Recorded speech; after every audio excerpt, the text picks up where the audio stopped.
প্রসবকালীন সময় মহিলাদের মৃত্যু হলে শহীদী মৃত্যু হয়, কথাটা কতটুকু সত্য? মেহেরবানি করে পবিত্র কোরআন হাদিসের আলোকে বলবেন।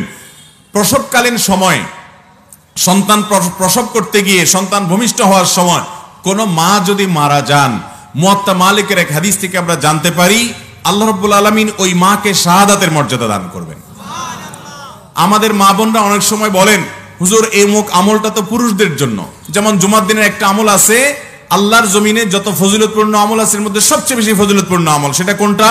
জুমার দিন যদি কেউ আগে আগে ঘুম থেকে উঠে উত্তম রূপে গোসল করে এবং পায়ে হেঁটে মসজিদে যায়, কোনো বাহনে না চড়ে, এবং আগে আগে মসজিদে যায়, ইমামের কাছাকাছি গিয়ে বসে, খুতবা শ্রবণ করে, কোনো অনর্থক কথা না করে, তা অনর্থক কথা না বলে, তাহলে এই যে সে মসজিদে আসলো, যতগুলা কদম দিয়ে যতবার পা ফেলে আসলো, প্রতি কদমে প্রতিটা স্টেপে আল্লাহ রাব্বুল আলামিন তাকে একটি স্টেপের বিনিময়ে 1 বছর রাত জেগে নফল ইবাদত আর দিনে রোজা রাখার সওয়াব দান করবে।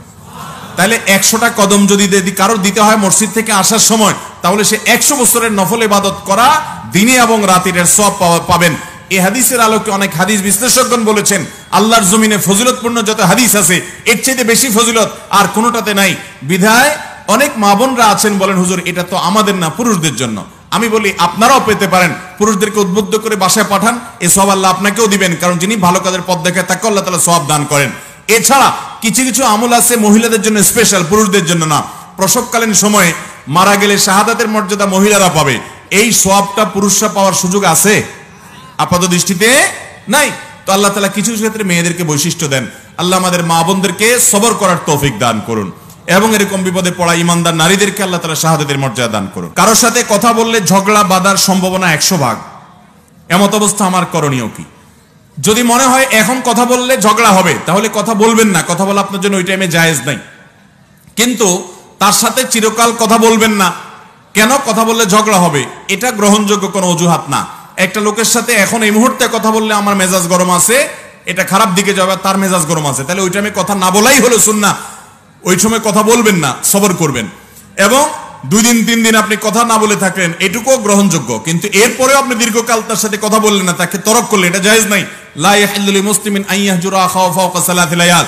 কোন ব্যক্তি তার মুসলমান ভাইয়ের সাথে 3 দিনের বেশি কথা বলে থাকবে না, এটা জায়েজ নাই। বিধায় আপনি সাময়িক সময়ের জন্য এটা করতে পারেন। আমার এলাকার বহু ধনী লোক একজন মারা গিয়েছে, এখন তাহার ছেলেরা প্রতিদিন আসর বাদ কবরের পাশে কোরআনের হাফেজকে দিয়ে কোরআন পড়ায়, এটা কি শরীয়ত মতো জায়েজ আছে?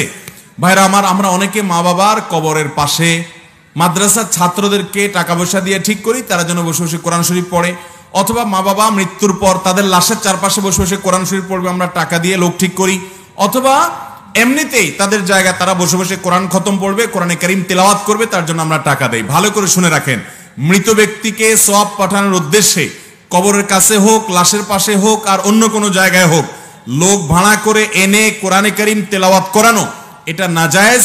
এর কারণে মৃত ব্যক্তির লাভ হয় না, বরং আপনার গুনাহ হয়, আর যে তেলাওয়াত করে টাকা নেয় সেই হুজুরও গুনাহগার হয়। কথা কি বুঝতে পারছি? ভাইরা আমার, এটা আমার ফতোয়া না, সারা দুনিয়ার সমস্ত উলামা একরামেরই ফতোয়া।